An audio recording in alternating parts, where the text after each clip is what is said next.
Serial number 467 तत्व चर्चा तारीख 1/5/2000 हृदय चिंतन।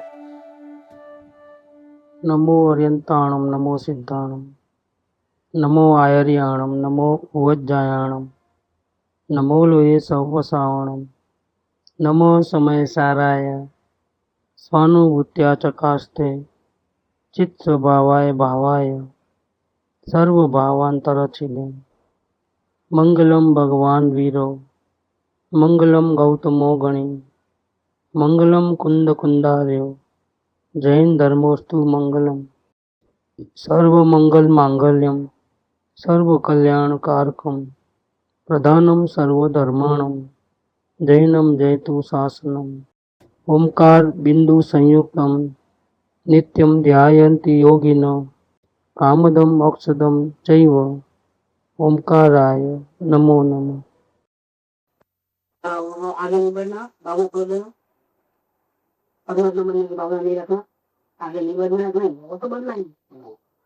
तो फिर कैसे बढ़ेगी? आप कुछ करो भी नहीं चलेगा ना, कुछ करो, ऐसा ध्यान लगाओ, ऐसा उपयोग को अंदर लाओ, इधर भागो उधर भागो तो भी तो नहीं होने वाला है। क्या करना?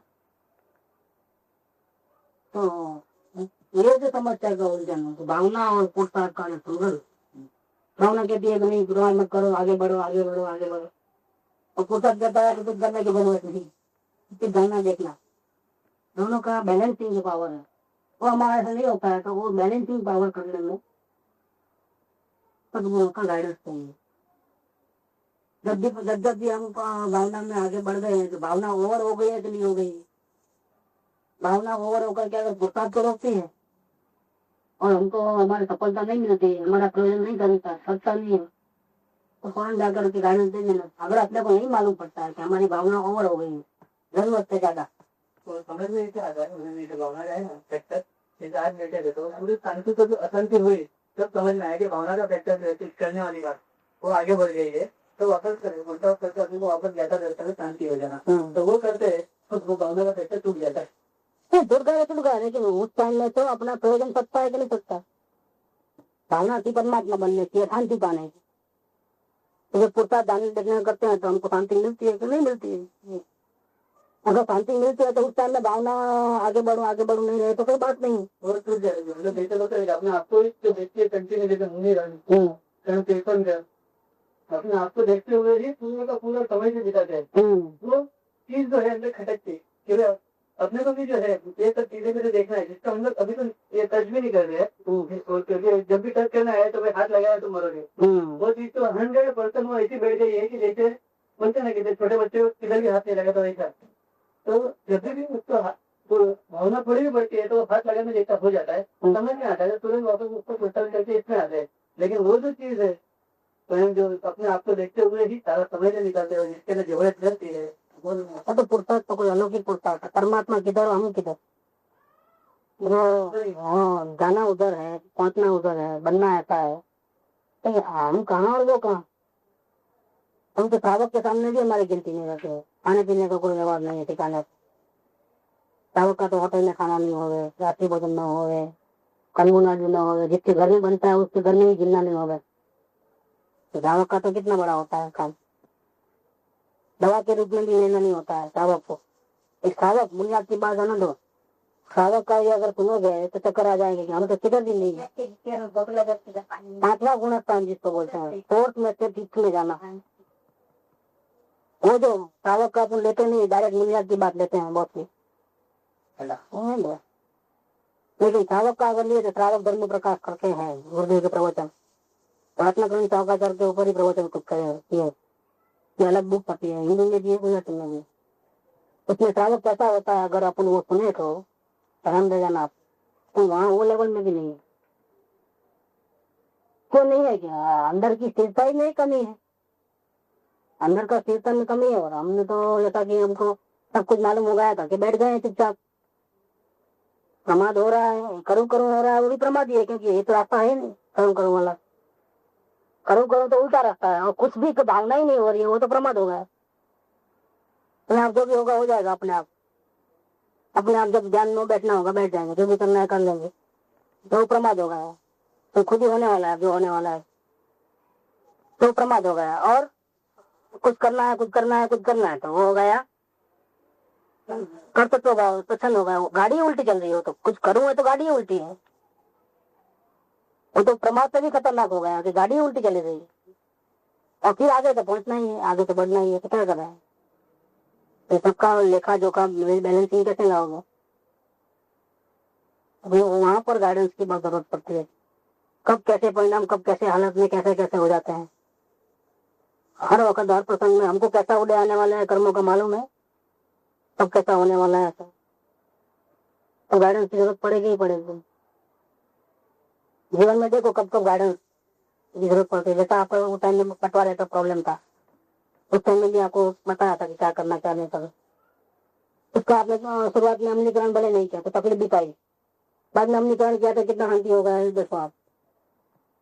ऐसे जीवन में एक एक प्रसंग आते हैं, तब राइट चॉइस, राइट एक्शन कौन सा लेना।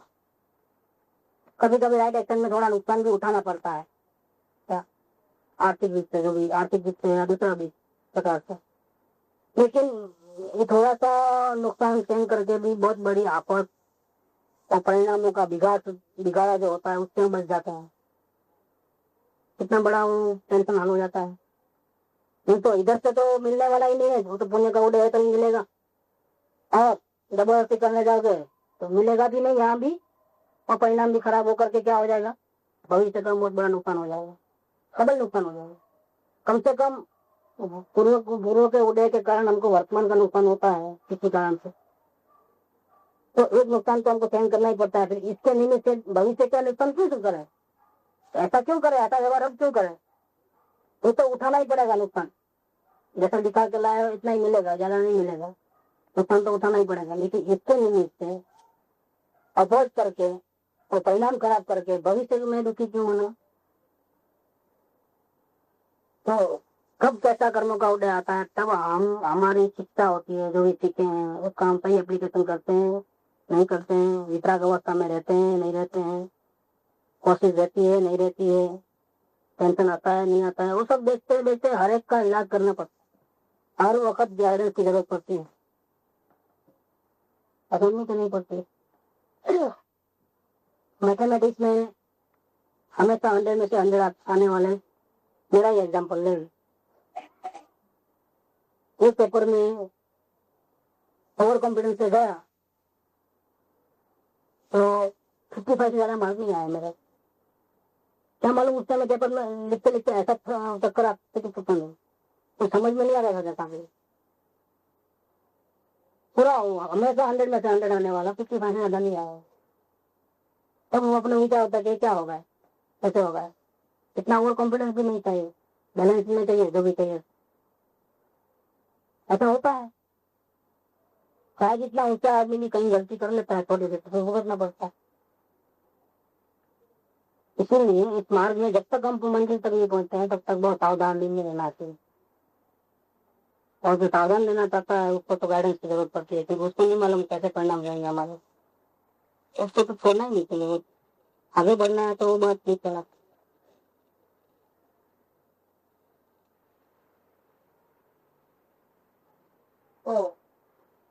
ऐसे ऐसे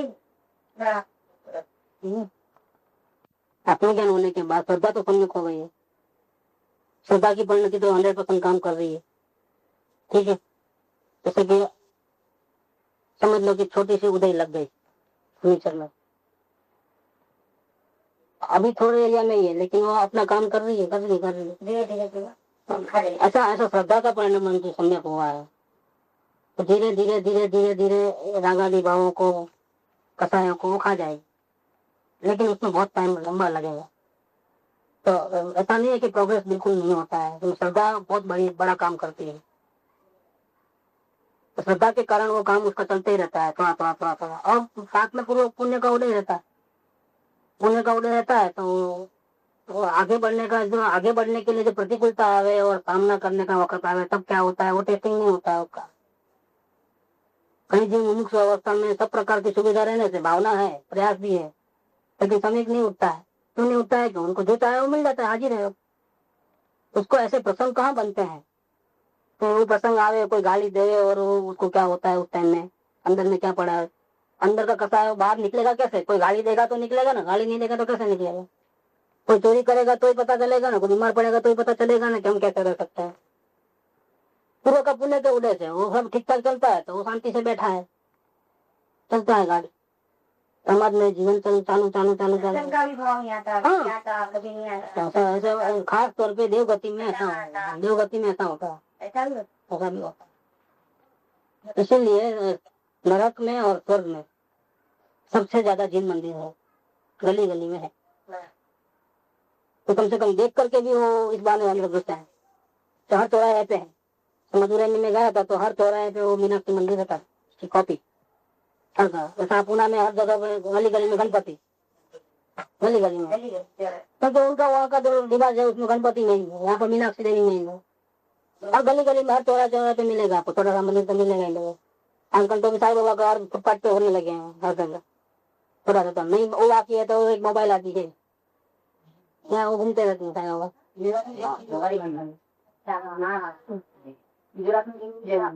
जहाँ जिसका जोर रहता है, अभी वो अहमदाबाद में जोर चढ़ा वो जैनों का, तो बिल्डिंग के ऊपर नहीं बड़ा बनाया है मूर्ति, सिमंदर भगवान का 23 टन का मूर्ति बनाया है बहुत बड़ा जबरदस्त, अगासी के ऊपर खुली भगवान की मूर्ति।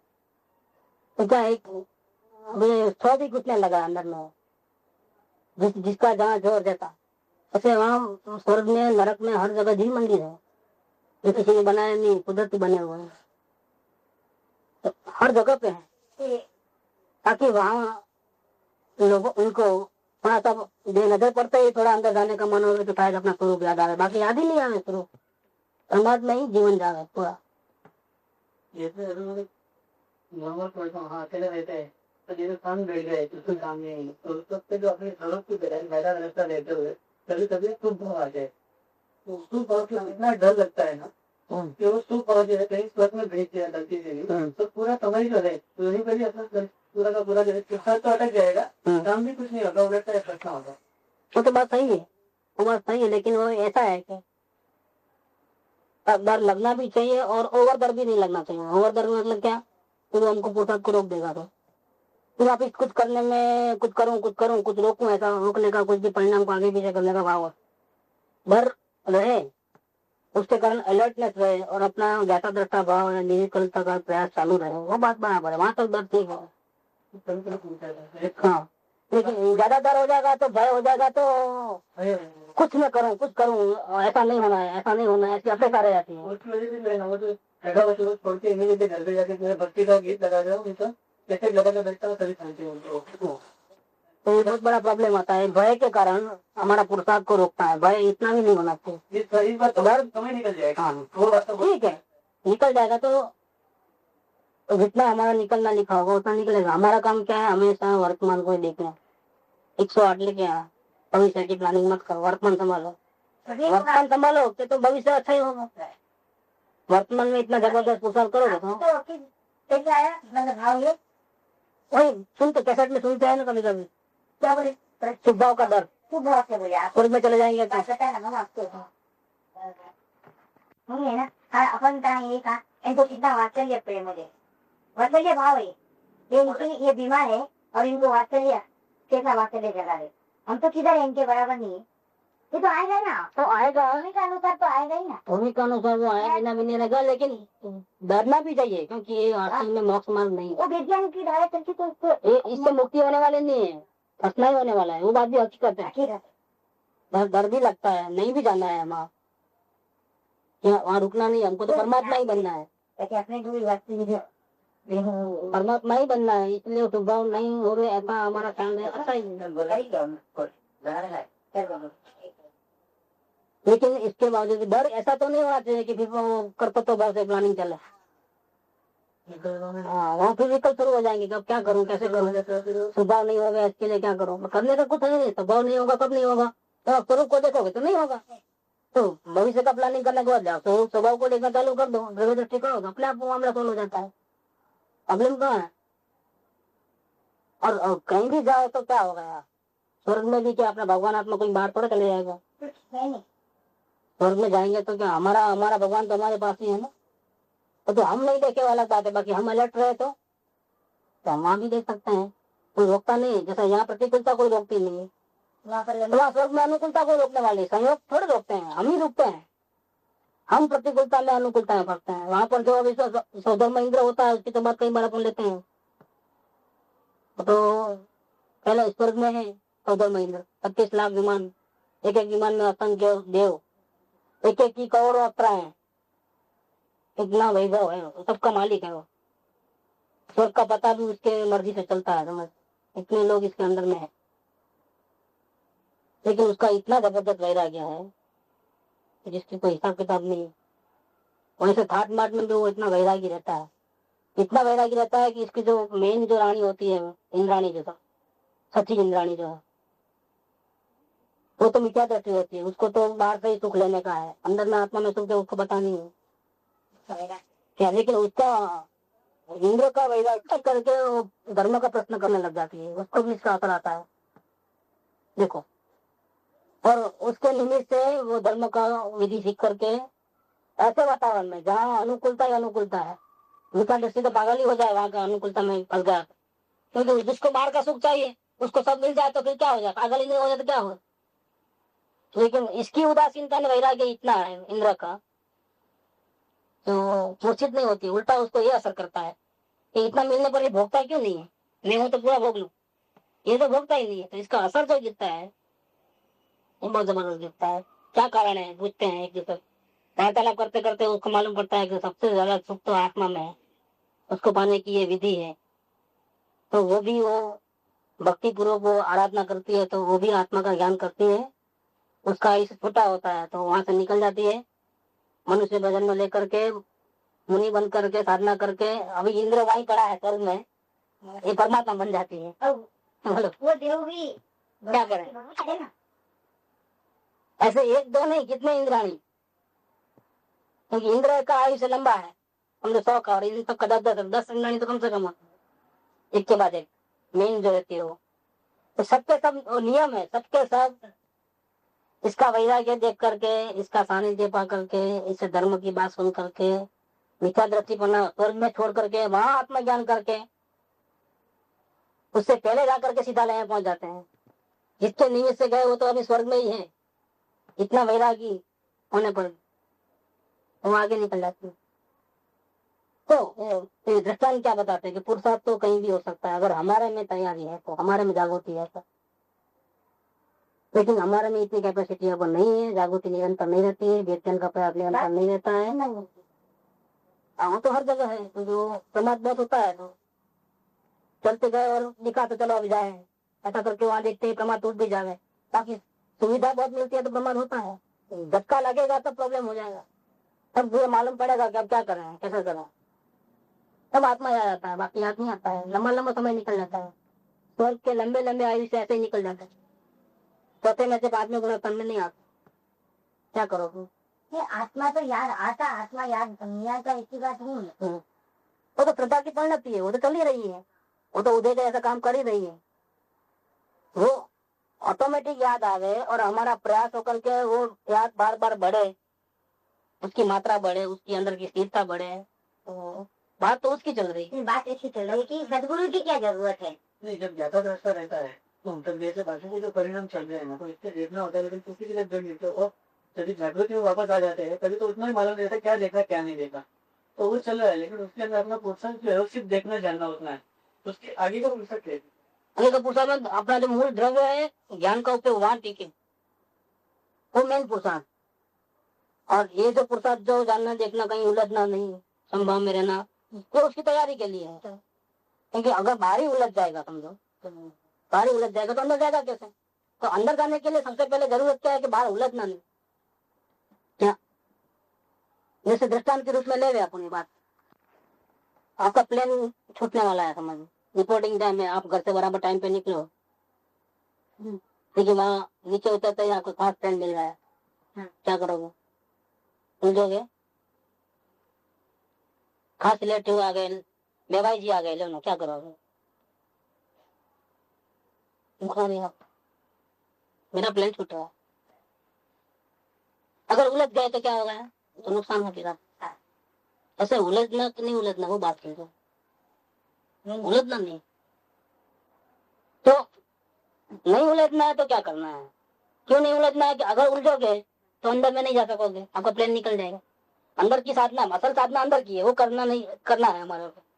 लेकिन बाहर में उलझ गए तो वो साधना नहीं होगी। इसलिए जरूरी होती है कि अब मेरे को करना नहीं है, जो भी करना है गुरु जी को करना है। तो हमारे लिए कितना होगा, उसको उलझते ही नहीं है। जागृति आ रही सवारी और बिल्कुल शांति होती, उसमें ये लग रहा है कि मैं कुछ कर रहा हूँ, ये बात अब नहीं है। तो वही हर्डल था, मैं खुद ही कर लूँ, वही हर्डल था सबसे बड़ा, वो निकल गया। तो अब सत्संग में भी इंटरेस्ट से आना होगा, खुद ही अंदर से भक्ति भाव भी बढ़ेगा, अंदर से शांति भी बढ़ेगी, कर्तव्य भाव भी जाएगा, और जो अपन चाहते हैं वो काम भी चलेगा। तो जो हर्डल था, कर्तव्य भाव का जो हर्डल था वो निकल जाता है। टेंशन तो कम। तो बात ये हो गया कि ज्ञानी की क्या जरूरत, बात ये चली कि ज्ञान दशा के बाद ज्ञानी की क्या जरूरत, कि ज्ञान दशा के बाद टेंशन खत्म हो जाती।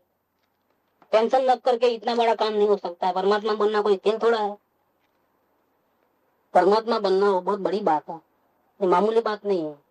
समय दर्शन तो शुरुआत है, अभी तो अभी पैदा हुआ, तो पैदा अभी जन्म, नया जन्म हुआ अभी। समय दर्शन हुआ मैंने अनंत काल में नहीं हुआ था, वो काम हुआ, एक नया जन्म हुआ, अब से नई शुरुआत हुई। अब तक जो भी करता था डूबता था, अब जो भी करेगा तो अभी डूबेगा तो नहीं, कम से कम अब तीरने का लाइन चालू है। अब उसके मोक्ष में 10 भाव के बाद जाने वाला है, तो एक एक दिन कम होते जा रहा है। ऐसा नहीं कि अभी कोई भरोसा नहीं कितना टाइम भटकेगा, ऐसा नहीं है, एक लिमिट आ गई उससे, उसका एक एक दिन कट हो रहा है, चाहे दुख का हो चाहे सुख का हो, उसका दिन तो कम हो रहा है। तो लेकिन ये तो शुरुआत हुई, लेकिन पहुंचना कहाँ है, अंतिम। तो उसमें तो बहुत पापड़ बेलने पड़ते हैं, बहुत कुछ करना पड़ता है, न जाने क्या क्या होंगे। कई जन्मों के पहले के कहीं किसी का हिरण गति किया होगा, वो भी आ जाएगा। हम साधना करेंगे उस टाइम में आ जाएगा। मुनि आता है, मुनि आदमी को सब कितना कितना आता। सुदर्शन सेठ की बात ले तो उसको झूठा आरोप आता है, रानी झूठा आरोप लगाती है, उसको फांसी पे लटकाते हैं। सीता जी को देखो क्या बिगाड़ा था रामचंद्र जी का, उसके लिए लड़ाई करके लेके भी आए करके, ठीक है, अग्नि परीक्षा करके भी लेके आए। चलो अब तो प्रॉब्लम नहीं होना चाहिए, लेकिन पाप का उदय किसको छोड़ता है, धोबी के कहने से छोड़ दिया। बोलो अभी तो सब जानते थे कि ये भी धर्मात्मा, ये भी धर्मात्मा, लेकिन देखो पाप का उदय कौन निमित्त बना, कोई मिथ्या दृष्टि, अज्ञानी, समझदार नहीं हो, वो निमित्त नहीं बना। निमित्त भी कौन बनता है, देखो क्या करोगे आप। तो साधर्मी प्रेम कहाँ गया भाई, साधर्मी प्रेम और ये जो प्रसंग है उसमें अपना अपना कर्म का उदय भी तो है कि नहीं। हमसे भाव में उन्होंने क्या किया होगा कि अभी बाकी रामचंद्र जी क्या करेंगे, वो तो निमित्त मात्र है। धोबी भी क्या करेगा, वो भी निमित्त मात्र है। उदय किसका है? अगर रामचंद्र जी को छोड़ना था तो फिर वो कहीं ऐसा बड़ा मकान में डाल के उसको तेरा वहां भेज देगा, किधर गाँव के बाहर एक बड़ा मकान बना के नौकर चाकर रख करके उसको कर देगा अलग। लेकिन नहीं, कितना बड़ा जंगल में छोड़ के आए, वो भी वो पैसा नहीं देखा कि भाई कि गर्भ अवस्था है, ऐसी हालत में उसको क्या मेल छोड़कर कभी नीचे पाँव नहीं रखी है, जंगल में कैसे रहेगी, क्या होगा, वो भी नहीं देखा उन्होंने।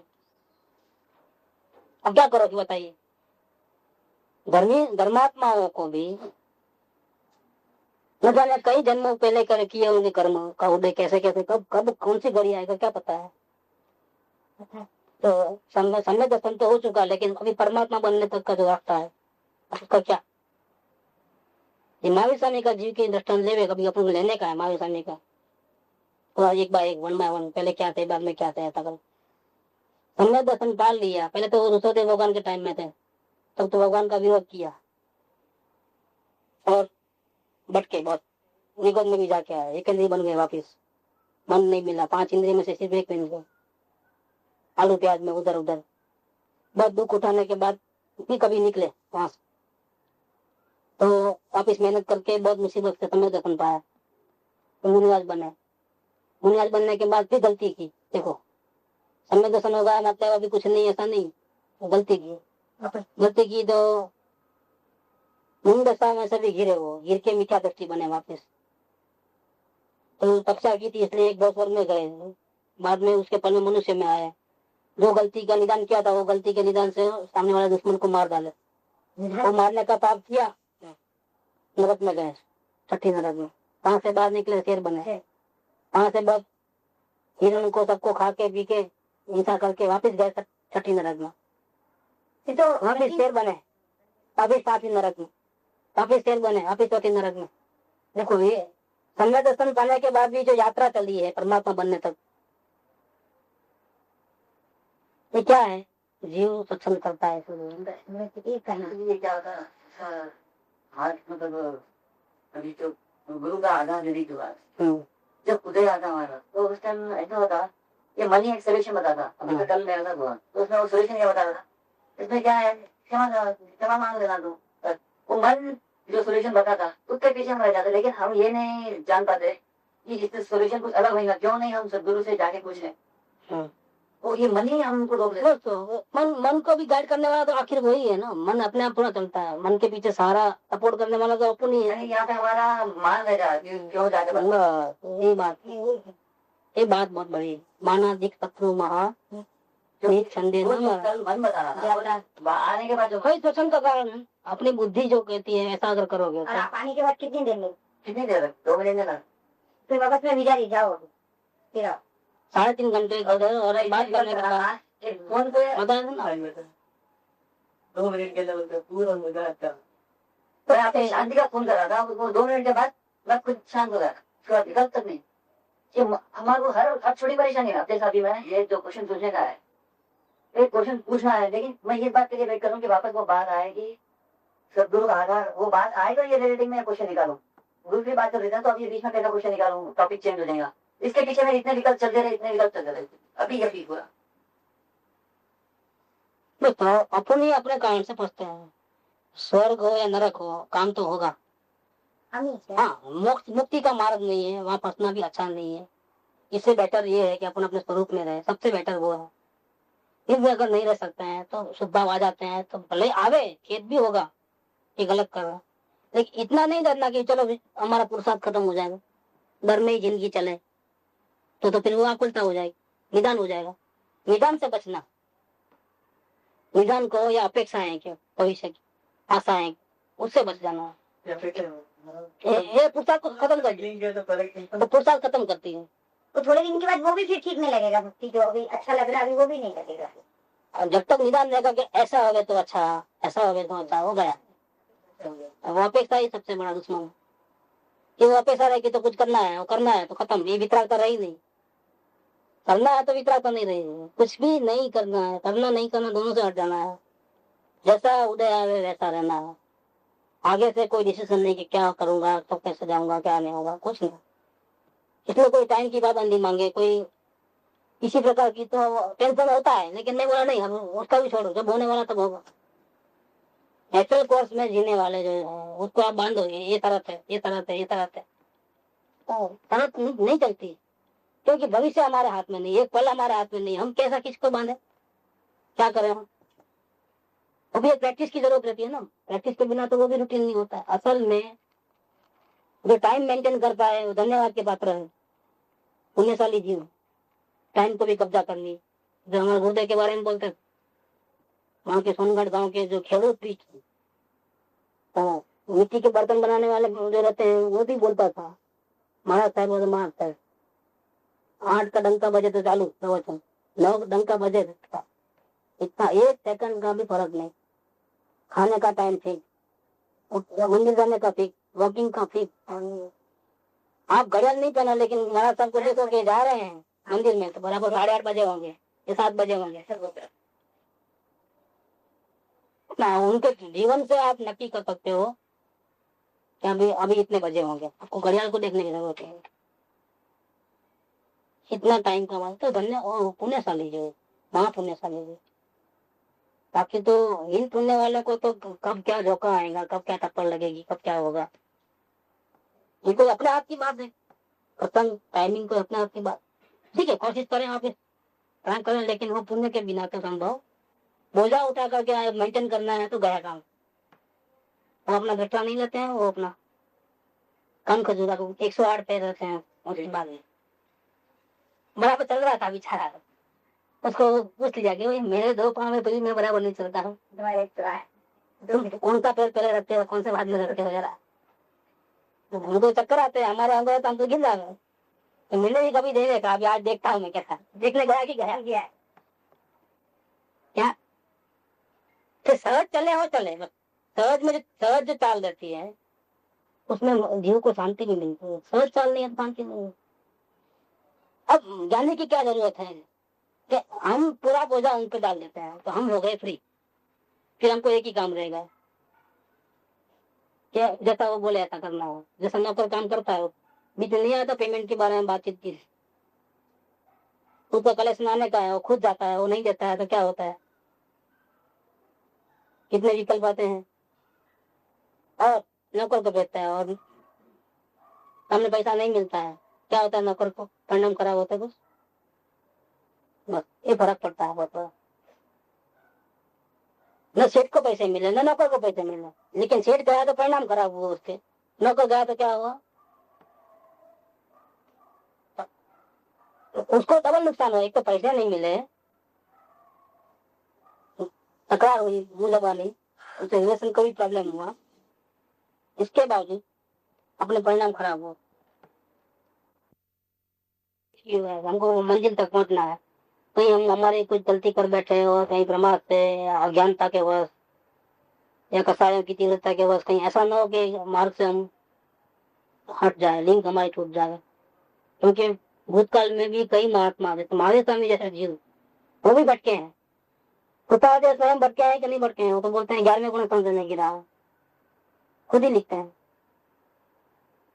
ज्ञान दशा के बाद असल मार्ग वहां से शुरू होता है जिसको हम कहते हैं मुक्ति का मार्ग। मुक्ति का मतलब सर्व प्रकार के दुखों से छूटने का और हमेशा के लिए परम शांति पाने का मार्ग। इसकी शुरुआत का स्टेज जो है, भूमिका है, वो सम्यक दर्शन से शुरू होती है, आत्मा के ज्ञान से। और जब परमात्मा बनता है, केवल ज्ञान हो जाता है, सर्व कर्म से छूट जाता है, सिद्ध भगवान बनता है, तो ये आता मुक्ति का मार्ग पूरा हुआ। अब मजा ही करने का है बस। जो इतना मुसाल करके पाया है परमात्मा पद उसको भोगने का, अनंत काल तक सुखी सुखी सुख, वापिस दुखी में दुख में आने की जरूरत नहीं है। तो हम कौन से स्टेज में हैं, वेरी बिगिनिंग में है कि द एंड में है। तो बिगिनिंग से जो एंड का जो चाल है पूरा, एटलीस्ट कम से कम 2 भाव का तो है अभी इसके बाद का, मिनिमम में मिनिमम करे तो। जैसे कृपा को ले सोगानी जैसे पुरुषार्थी को ले तो अभी स्वर्ग में वापिस लास्ट है, बस इतना तो कम से कम, क्योंकि डायरेक्ट यहाँ से तो कोई जा नहीं सके। तो 2 ही भाव में हो जाए और आगे और भाव में बढ़ जाएगा हमारे प्रमाद के कारण, हमारे गड़बड़ी के कारण, हमारी अज्ञानता के कारण। और प्रथम तो आने वाले हैं कि न जाने भूतकाल में क्या क्या किया है क्या मालूम। इन सब से बचने के लिए हम अगर शरण में जाते हैं तो क्या बुरा है। एक इसमें वचन आता है कि ज्ञानी पुरुष की आज्ञा का आराधना करना तो सिद्ध पद का सर्वश्रेष्ठ उपाय है। सिद्ध पद का सर्वश्रेष्ठ उपाय ज्ञानी पुरुष की आज्ञा का आराधना करना। दूसरा भी एक वचन है, सजीवन मूर्ति जो प्रत्येक सदगुरु है, ज्ञानावतार, बोधावतार, देहधारी परमात्मा, शब्द कैसे कैसे यूज किए। वो परमात्मा तो हम देखते नहीं है, सिद्ध भगवान को देखा है कब, लेकिन ये सत्पुरुष है, वो हमारे लिए देहधारी परमात्मा है। तो सजीवन मूर्ति है वो हमारे, वो तो अभी आने वाली नहीं, जो चले गए वो तो वापिस आने वाले नहीं। हमने जो विराजमान है वो सजीवन मूर्ति है, जीवन।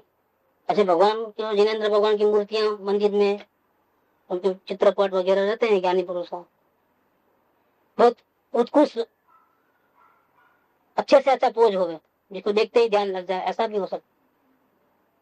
चित्रपट ऐसे हो, मूर्तियां ऐसी होगा, लेकिन सजीवन मूर्ति है इधर जो गाइड कर सकती है, वो गाइड नहीं कर सकते उसको। तो फिर आप में योग्यता हो तो आप उसमें से पाल, वो आपको कुछ कहेंगे नहीं, ऐसा नहीं होता। तो सजीवन मूर्ति है, उसके ध्यान के बिना, उसके लक्ष्य के बिना, उसकी आज्ञा के लिए बिना ये जीव जो कुछ भी करता है तो सब जीव को बंधन होता है। जो कुछ में सब आ गया, पूजा करे तो भी, स्वाध्याय करे तो भी, भक्ति करे तो भी, ध्यान करे तो भी, वो सब आ जाओ, सब ले लो आप, सब बंधन का कारण होता है। हमारू हृदय से, ऐसा लिखा गोपाल। मैं अंदर दिल की बात कहता हूँ, मेरे हृदय की बात कहता हूँ। ऐसे तो कई वचन निकलेंगे इनके। भक्ति करे थे। हाँ लिखे ना अपन लिखे। एक तो 609 जो है, 464 है, 600 और एक ज्ञानी की आज्ञा का 449 है, बताता हूँ एक एक वर्ड देखो आप। अंतर्मुख केवल। જીવ પોતાની કલ્પનાથી કલ્પે કે ધ્યાનથી કલ્યાણ થાય, કે સમાધિથી, કે યોગથી, કે આવા આવા પ્રકાર, પણ તેથી જીવનું કઈ કલ્યાણ થાય નહીં. જીવનું કલ્યાણ થવું તો જ્ઞાની પુરુષના લક્ષમાં હોય છે અને તે પરમ સત્સંગે કરીને સમજી શકાય છે. માટે હું ધ્યાન કરું ને સમાધિ કરું ને ભક્તિ કરું ને પૂજા કરું, બધા વિકલ્પ મૂકી દે. ये ऑर्डर है. और सत्संग वाला जीव की जिम्मेदारी कितनी है वो बात भी लिखी है. जीवे मुख्यમાં મુખ્ય આ વાત વિશેષ ध्यान આપવા જેવી છે कि सत्संग થયો હોય तो, अगर आप कहते हो कि हम सत्संग में जाते हैं और हम सत्संग करते हैं, तो सत्संग में सांभळेल शिक्षा बोध जो बात सुनने में आई वो उसका परिणमन होकर के जीवन में उतार के सहज मात्रा में बिना अठाग्रह के, मतलब कोई आग्रह रखे बिना ऑटोमेटिक ऐसी आदत बन जावे जीव कि जीव में उत्पन्न हुए अदाग्रह आदि जो दोष पहले जो थे वो तो छूट जाना ही चाहिए. अगर आप सत्संग करते हो तो आपको किसी बात का कहीं भी आग्रह तो होना ही नहीं. अगर होगा तो क्या होता है, अगर होगा तो सत्संग अवर्णवादपणु बोलवानो प्रसंग बीजा जीवों ने आया है. तो आप क्या सत्संग करते हो, आपसे तो हम अच्छा है क्या, ऐसा अवर्णवाद होगा वो आपको दोष लगेगा उसको. ये बात भी देखो. विराट ना कहीं इसका इफेक्ट जो है, ये जो कर्म बनते हैं इसका जो अपने को दोष लगता है उसका इफेक्ट आएगा. अब ध्यान करने बैठोगे ध्यान नहीं लगेगा. ये बात परमात्मा बनने में ये आपको रोकेगा. ये चीज परमात्मा बनने में श्रद्धा तो सम्यक हो गई है लेकिन परमात्मा बनने में जब वो तक. और ये जो कर्म बांधते हैं जो ये वर्ष में वर्ष कर्म, किसी का खून करो इतना वर्ष नहीं, ये वर्ष. लेकिन हमारे निमित्त से सदगुरु के प्रति कोई उंगली लगा गया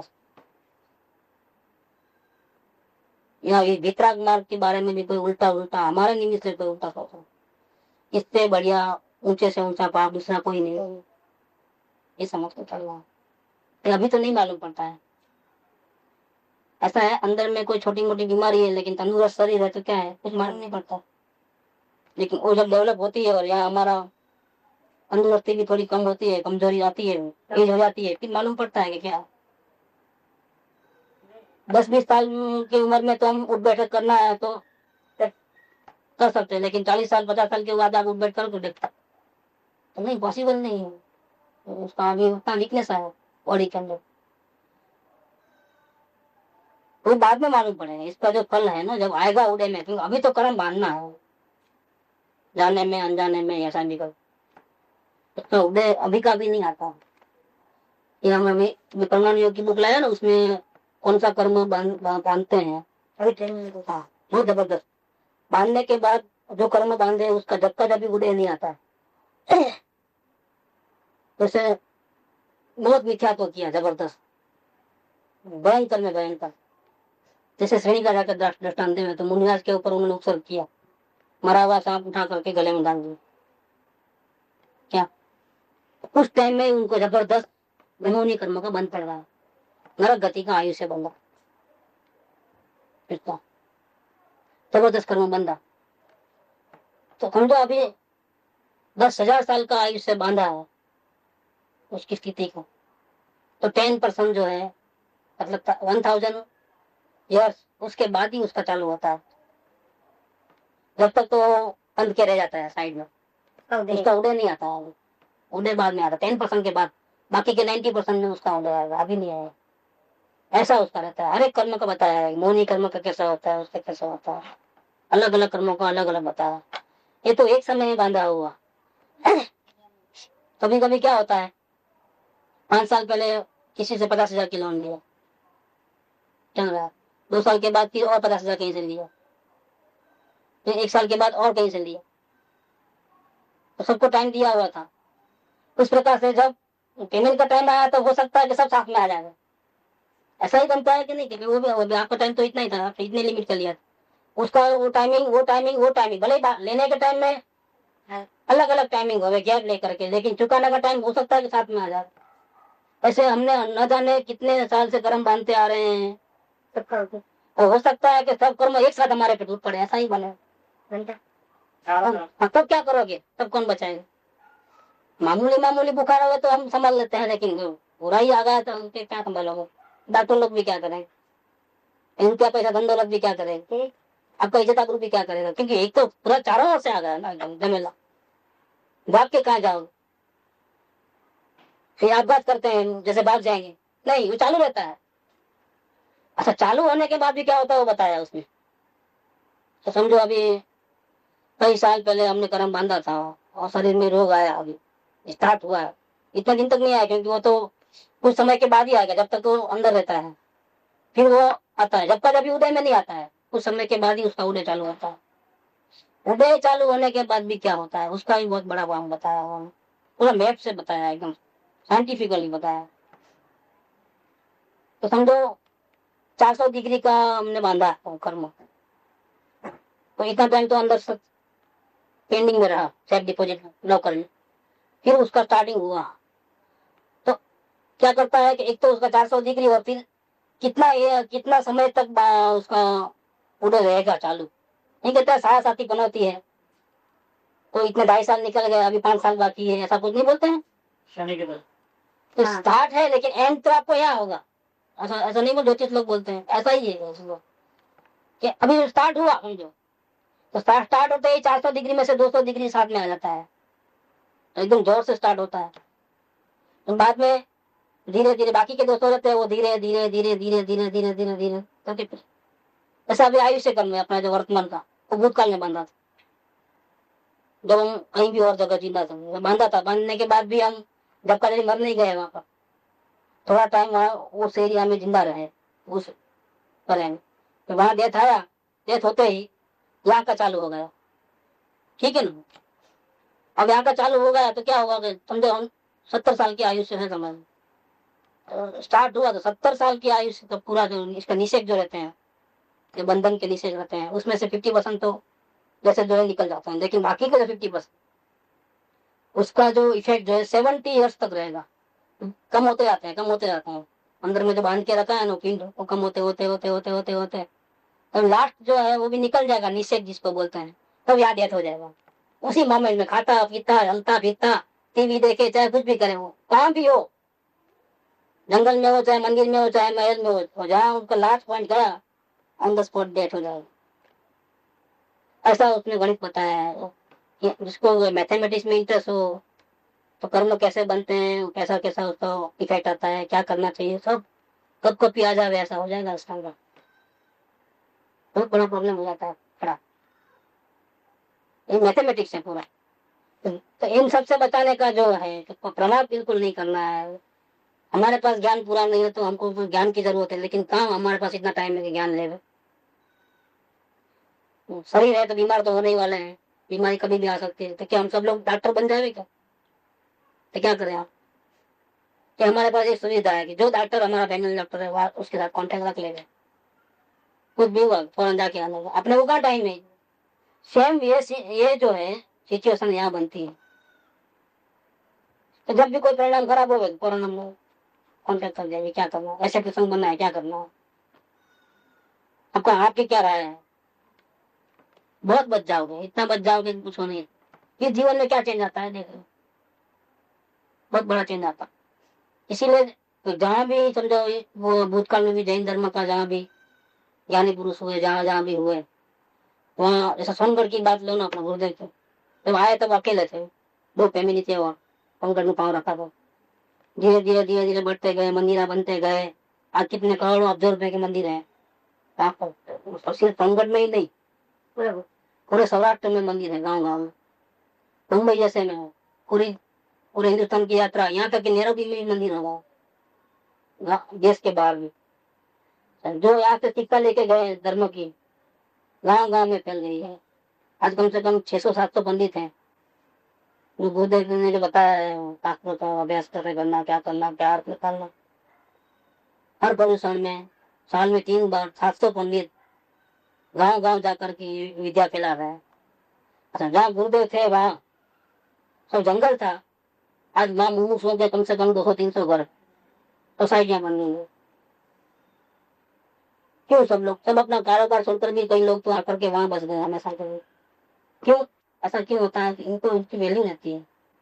तो रोज का रोज जो सुनना होता है, प्रत्यक्ष में सुनना रहता है, रोज का रोज जो गाइडेंस मिलता है, उससे जो हमारा भूतकाल का तो जो किया हो तो भोगना ही पड़ता है, लेकिन भविष्य हमारा खराब न हो, जल्दी से हम आगे बढ़े, जल्दी से हमारा प्रोग्रेस हो, ऐसी कोई अनजाने में गलती न कर बैठो, ऐसा हम सोचते हैं। ये हमारे लिए आत्मा के डॉक्टर हैं। क्या है सदगुरु, क्या है? हम ऐसी जगह नहीं जाएंगे कि जहाँ बीमार पड़े तो कोई पानी देने वाला भी नहीं हो, डॉक्टर न मिले, ऐसी जगह पे हम जाएंगे। सब लोग गाँव छोड़ करके शहर में क्यों आते हैं?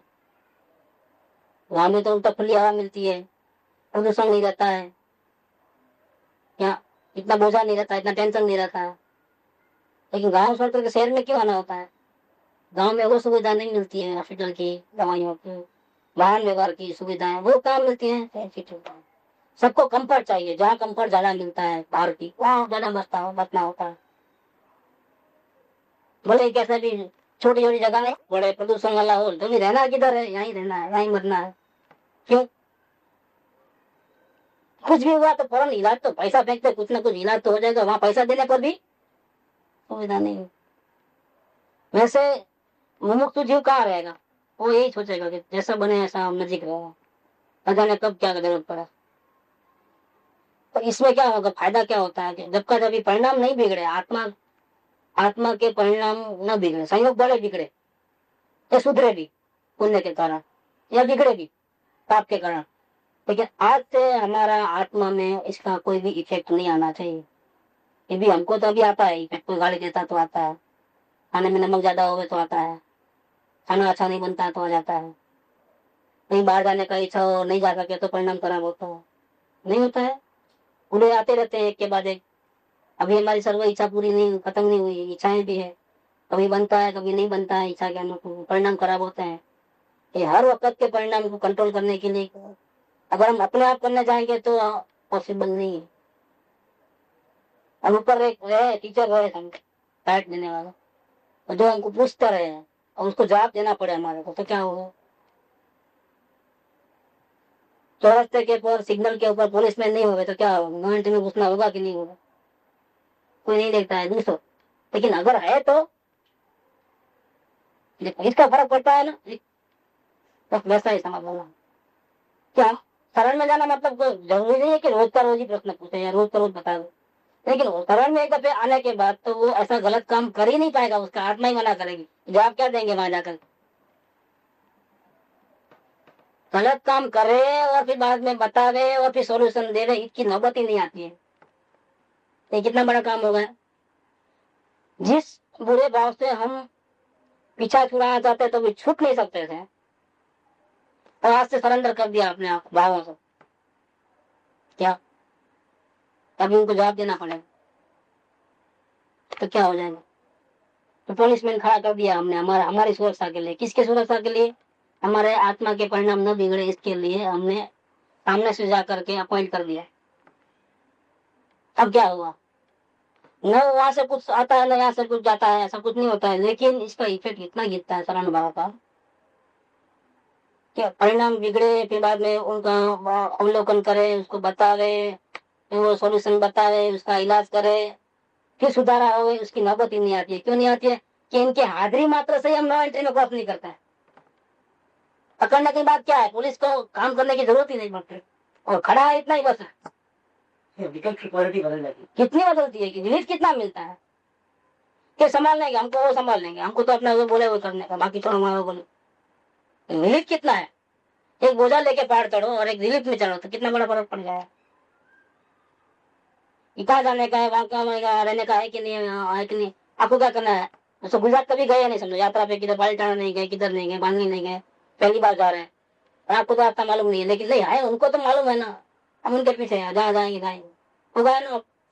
सबको कोई टेंशन ना कि अभी कहाँ उतरना है, कहाँ जाना है, क्या करना है, कैसे करना है, कब कहाँ से कैसा प्लानिंग करके कैसा जगह कहाँ ठहरना है, जरूरत नहीं है। वो है ना एक, बस कर लेंगे। वो जहाँ जावे, जहाँ ठहरावे, जहाँ लेके जाए वहां चले जाने को। जब उठो हुआ तो उठ जाना, बैठो हुआ तो बैठ जाना, खत्म हो गई ना बात।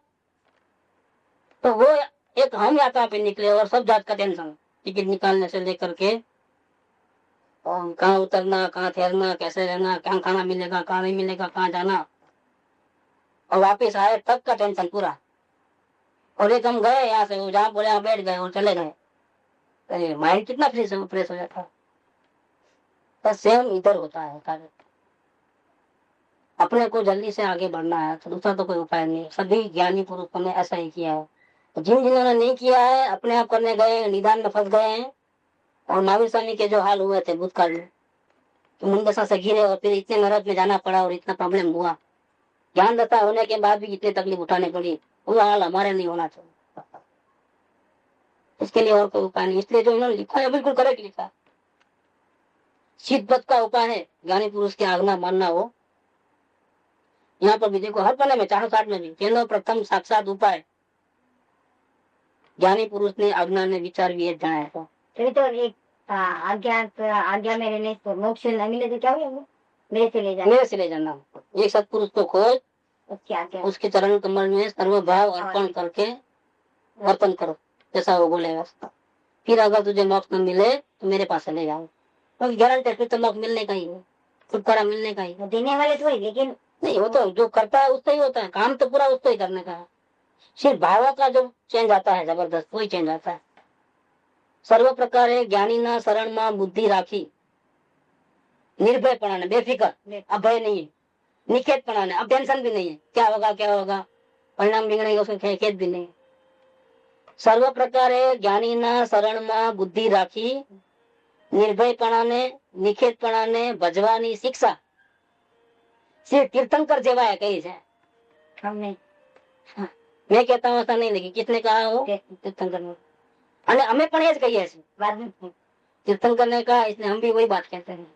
કોઈ પણ કારણે આ સંસારમાં કલેશિત થવા યોગ્ય નથી।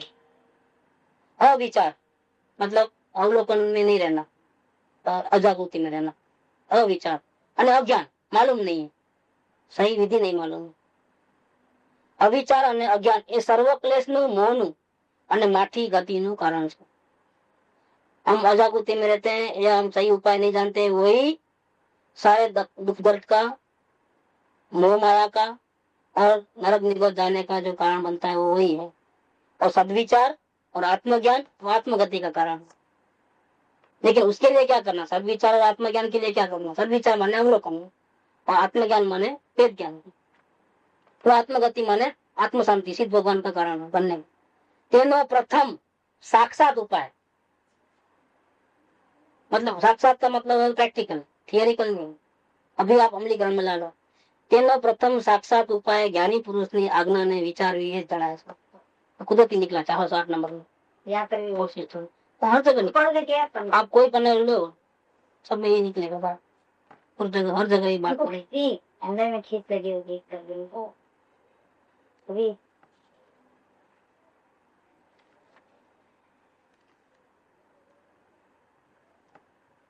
वो तो एक पत्र में तो ऐसा लिखा है कि हमको तो ऐसे जो मुमुक्षु है, जो ज्ञानी पुरुष के चरण में रहते हैं, उसके चरण कमल में रहना, उसकी भक्ति करना, उसकी सेवा चाकरी करना, वो हमको ज्यादा अच्छा लगता है। देखो 187 में है ये बात।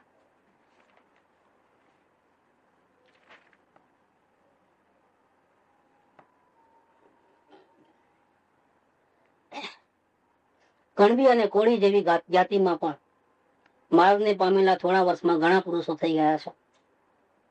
તે મહાત્માઓની જનમંડળને અપીસ હોવાને લીધે, क्योंकि वो मतलब हल्की जाति के में पैदा हुए थे, इसलिए लोगों को उनके पास जाकर के शिक्षा लेने में शर्म आती थी, जरा दूर दूर रहते थे जनरल पब्लिक। लेकिन वो थे महात्मा संत पुरुष, लेकिन लोगों को तकलीफ होती थी उनके पास जाकर के लेना शिक्षा वगैरह, इसलिए कोई कोई तेनाती सार्थक साधी सकूं छो। ऐसे महात्माओं का फायदा लोगों तक नहीं पहुंचा। जीव को महात्मा के प्रति मोह ही नहीं हुआ, संसार में ही मोह में फंसे रहे। तो केवी ईश्वरी अद्भुत नियति है। लोगों का भाग्य तो देखो कि मिले, एक तो मिलते नहीं है, मिलते हैं तो मोह नहीं होता है, बाकी सब जगह मोह है, परिक्रम। एक महात्मा के प्रति मोह नहीं है। जो छुटने का कारण है, दुखों से छुड़ाने वाले, उसके प्रति हमको राग नहीं आ रहा। ये कैसा ईश्वर का कैसा ईश्वर की नियति, लोगों को अभी बहुत कम लोगों को ही मोक्ष देने का जो ये बनाया है हिसाब किताब, 6 महीने 8 समय में सिर्फ 608 जीव मोक्ष मिला, उतने ही लोग एक इंद्रिय में से निकल के 2 इंद्रिय में। ये जो लिमिटेशन है, ऐसा क्यों? सब लोग क्यों नहीं जाते मोक्ष में?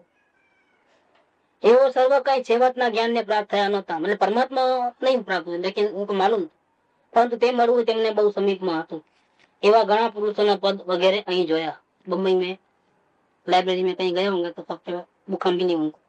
एवं पुरुषों प्रति रोमांच बहु उल्से है, मतलब अंदर से बहुत महिमा आती है, वाह उनकी जाति में कैसे कैसे पुरुषार्थ करके कितना महान काम उन्होंने किया, आत्मज्ञान वगैरह पाया।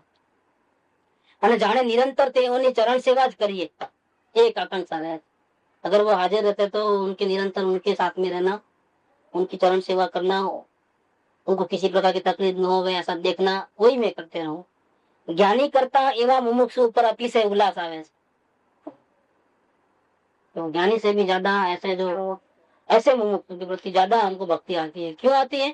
तेનું कारण એ છે કે તેઓ જ્ઞાનીના ચરણને નિરંતર સેવે છે। ऐसे कोई मुमुक्षु जो ज्ञानी की भक्ति जबरदस्त करते हैं, एक एक कदम कदम पे उनके आज्ञा पे ही चलते हैं, आज्ञा के बिना पानी भी नहीं पीते हैं, एक हिसाब से कहे। ऐसे ऐसे ऐसे मुमुक्षु के प्रति उनके प्रति हमारा ऐसा भाव रहता है कि उनकी निरंतर सेवा करते रहना, उनकी चरण सेवा करना, उसमें हमको ज्यादा आनंद आता है, उसमें हमको ज्यादा रहना अच्छा लगता है। અને એ જ એમનું દાસત્વ, અમારું તેમના પ્રત્યે દાસત્વ થાય છે એનું કારણ છે। देखो कैसी बात है, देखो ये बात कोई शास्त्र में मिले ऐसी बात नहीं, बहुत अलग। हमको उनके प्रति क्यों इतनी महिमा आती है भक्तों के प्रति? क्योंकि वो भक्त जो है वो ज्ञानी पुरुष के चरण को निरंतर सेवा कर, इसलिए हमको अभी इनकी सेवा करनी है। तो 254 में भी है दासम दास, जिसको ज्ञानी पुरुष में परमेश्वर बुद्धि होती है, जो ज्ञानी पुरुष को परमात्मा समझ करके निरंतर परमात्मा हाजिर है और कैसा वो बिल्कुल डिसिप्लिन में रहता है,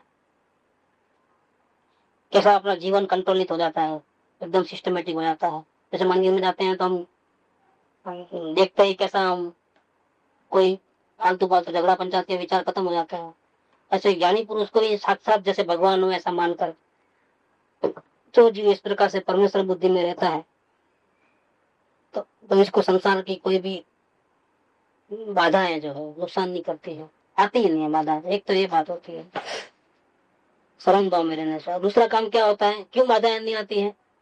एक बाजू वो परमेश्वर पद में है, ज्ञानी को परमेश्वर मानता है, उसमें ऐसा ही उसको ऐसा ही देख करके चलता है,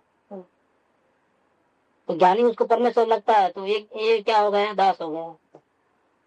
तो ज्ञानी का आत्मा वो सभी के आत्मा ऐसा है, तो वो अपने नौकर के अंदर में भी वैसा आत्मा देखता है, कैसा? तो ज्ञानी का नौकर के साथ। तो एक बात परिणाम में क्या फर्क पड़ता है, जो ज्ञानी को परमेश्वर मान के चलता है वो दुनिया के सारे जीवों को उसका दासत्व स्वीकार करता है, मतलब कहीं उलझता नहीं।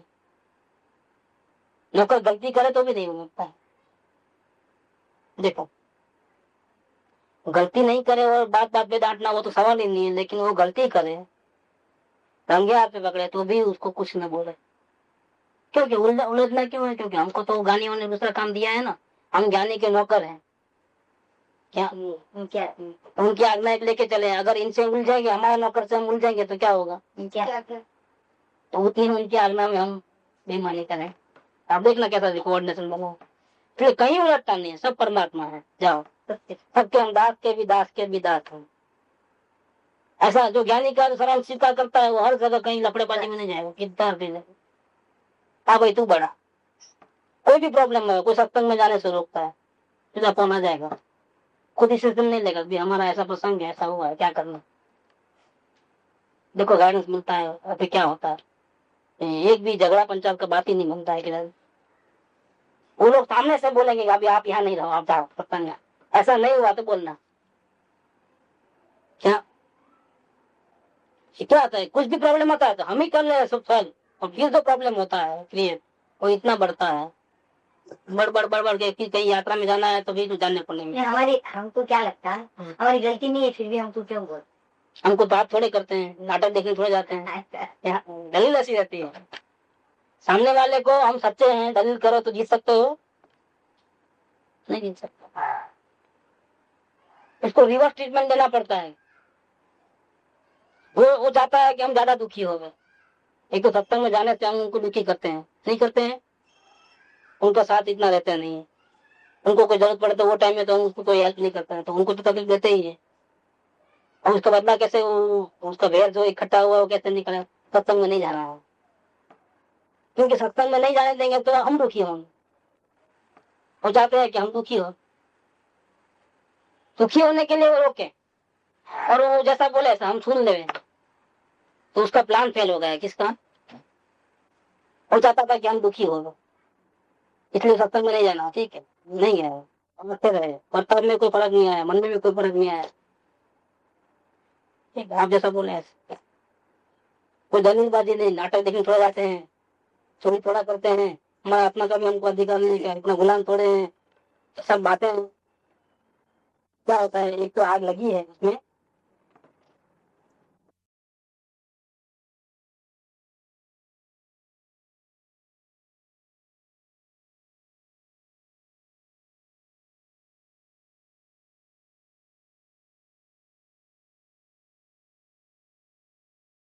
सुख धाम अनंत सुसंत चही, दिन रात रहे तद ध्यान मही, प्रशांति अनंत सुधामय जे, प्रणमो पद तेवर तेजयते, प्रणमो पद तेवर तेजयते, प्रणमो पद तेवर तेजयते।